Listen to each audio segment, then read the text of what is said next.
Buen día, bienvenidos a esta nueva emisión del Instituto de Formación, Educación y Trabajo. Mi nombre es Alberto Sánchez Carreño, profesor de Lengua y Comunicación. Esta es la última sesión que tenemos para hablar de las corrientes literarias. Ok, vamos a hablar del posmodernismo y del boom latinoamericano. Así que vamos a comenzar. Tras la Segunda Guerra Mundial, nosotros tenemos ahora una nueva forma de pensar, de encontrar en la realidad cosas que antes no habíamos imaginado que podían suceder.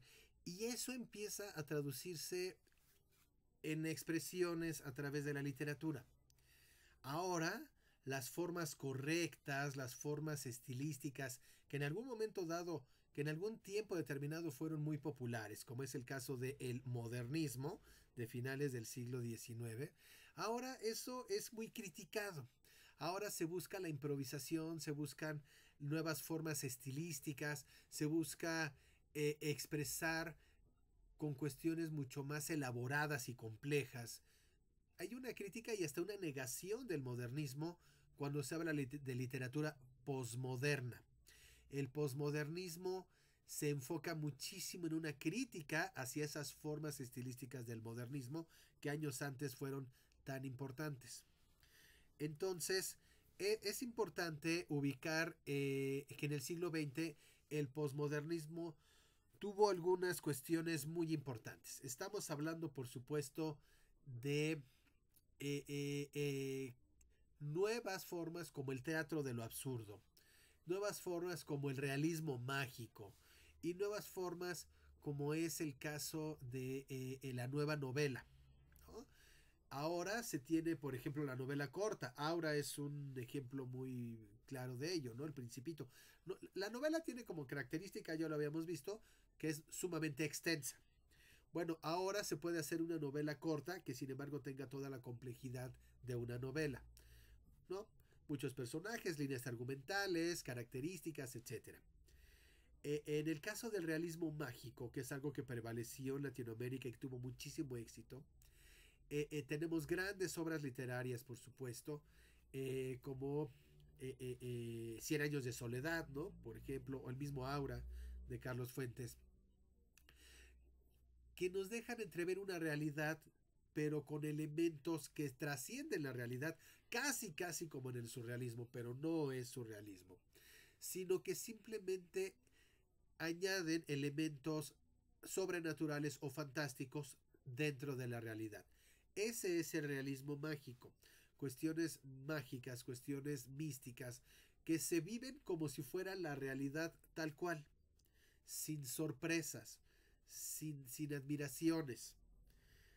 En Cien años de soledad, por ejemplo, tenemos a Melquíades, y Melquíades de pronto ya no vive, ya se había muerto, pero avanzando en la novela se le aparece a uno de los miembros de la familia Buendía y convive y da sus puntos de vista, en fin. Hay una escena, un capítulo ahí con Remedios la Bella, y Remedios la Bella pues se enferma y se muere, pero no se muere como la gente normal, común. No, ella se eleva con sus sábanas alrededor y se empieza a elevar hacia el cielo y todos se maravillan y qué es lo que está pasando y ya, ¿no? Es parte de la realidad y se acabó. Cuestiones que son así muy claras y muy bellas en la expresión artística hablando de literatura. Todo esto es parte de los últimos, las últimas décadas.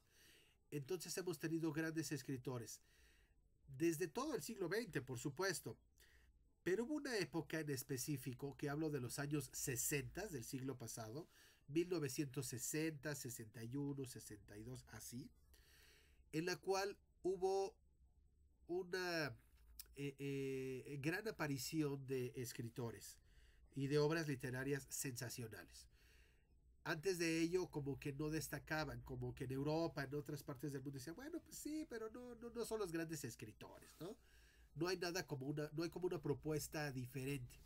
Pero en los años 60 la hubo. Hubo propuestas sumamente atrevidas que rompieron con los esquemas y que demostraron la vasta y bella expresión de los autores latinoamericanos. A eso se le llama boom latinoamericano, años 60 del siglo pasado. Entonces surgieron estos nombres. Surgió el gran Jorge Luis Borges, el gran Julio Cortázar, argentinos. El inolvidable García Márquez, Gabriel García Márquez, ¿no? Colombiano. Carlos Fuentes, Mario Vargas Llosa, boom latinoamericano, ¿no? Entonces voltearon a ver América y dijeron, wow, grandes escritores. No solo escriben bien, escriben muy bien, tienen propuesta. Ese es un gran periodo de la literatura en Latinoamérica, ¿no? Años 60. Continuó después, pero lo fuerte fue en estos años. Es importante que estos que puse aquí, si nos los aprendamos, así estos son súper básicos. Hay muchísimos más escritores y muchísimas obras, estas en específico de memoria. Entiéndalas, compréndalas, muy importante quién escribió qué, porque en el examen nos van a poner la obra y luego varios autores. O un autor y varias obras, a ver cuáles corresponden con cuál. Estos son súper importantes. ¿Ok? Alejo Carpentier, cubano, El siglo de las luces. Juan Carlos Onetti, uruguayo, El astillero. El inolvidable Jorge Luis Borges, una autoridad en la literatura, ¿no? El Aleph. Ernesto Sabato, Argentina, El túnel, sobre héroes y tumbas.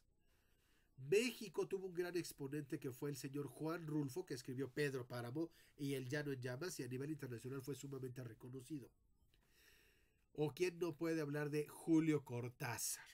Y miren que Cortázar formaba parte de un grupo de autores experimentales que manejan el idioma como pocos. A veces leer a Cortázar no es tan sencillo, pero es maravilloso, ¿no? Rayuela, por supuesto, ¿no? José Donoso, con El obsceno pájaro de la noche, El lugar sin límites. Carlos Fuentes, mexicano, quien para algunos merecía el premio Nobel. Era un gran escritor, quién sabe si realmente mereciera, pero se nos murió antes, ya no pudo, ¿no? Y tiene muchas obras, ¿no? Por ejemplo, La muerte de Artemio Cruz o la sensacional obra Aura. Lean Aura, es muy chiquito, un librito de 53 páginas, maravilloso, realismo mágico puro, ¿no? Maravilloso, en fin. O Mario Vargas Llosa, peruano.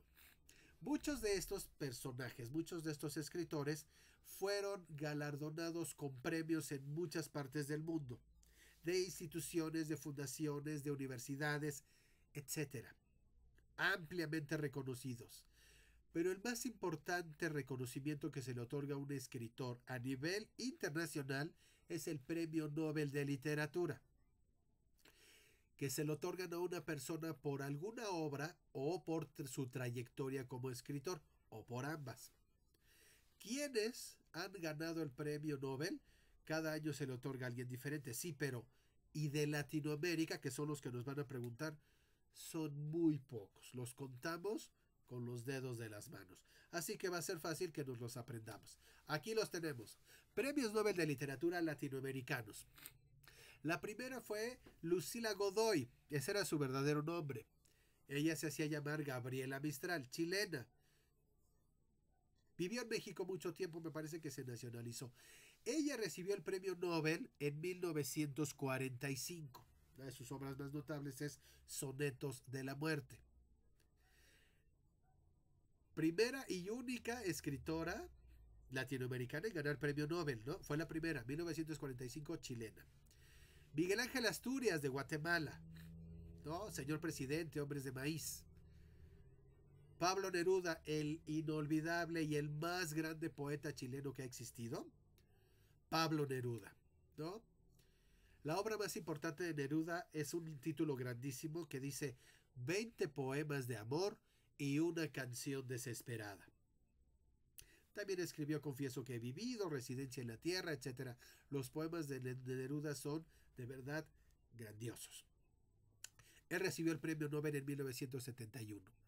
Y ahora tenemos a un autor, Gabriel García Márquez, que nació en Colombia, por lo tanto colombiano, adoraba a su patria, siempre amó a su patria, pero amó mucho más, bueno, me atrevo a decirlo, amó muchísimo a nuestro país.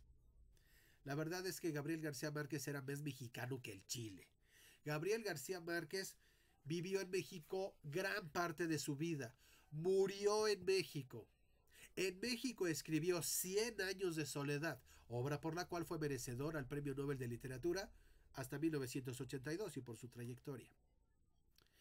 Qué curioso, qué internacional García Márquez, Gabo para los cuates. Gabriel García Márquez escribió Cien años de soledad en México. Se lo llevó a publicar a Argentina. Él era colombiano y el premio Nobel se lo dieron en Suecia. Ese es internacional. Escribió mil cosas, ¿no? Crónica de una muerte anunciada, ¿no? El coronel no tiene quien le escriba. El amor en los tiempos del cólera. Sin duda obras sensacionales, ¿no? El gran García Márquez. Octavio Paz, alta probabilidad de que en el examen nos pregunten por qué. Octavio Paz era un excelente escritor, un gran poeta, mexicano, el único mexicano en obtener el Premio Nobel de Literatura. Lo recibió en 1990, 4 años antes de su muerte. Y lo recibió por un ensayo sobre el mexicano, El laberinto de la soledad. Una obra magnífica que nos habla de quién era el mexicano desde sus orígenes, ¿no? Desde la época de la colonia hasta el siglo XX, que es cuando escribió el libro. El laberinto de la soledad de Octavio Paz, ¿vale? Único mexicano. Pregunta de examen, sí, muy probable. Y finalmente Mario Vargas Llosa, peruano, ¿no? La ciudad de los perros, en 2010. ¿Por qué este puede ser muy probable? Porque fue el último latinoamericano en recibir el premio Nobel. Luego, pregunta de examen alto, muy probable. Esto es lo último que nos hacía falta ver con respecto a las corrientes literarias. ¿Vale? Con esto se cierra. Espero que les haya servido mucho. Esto fue Lengua y Comunicación. El tema es literatura. Muchas gracias y hasta la próxima.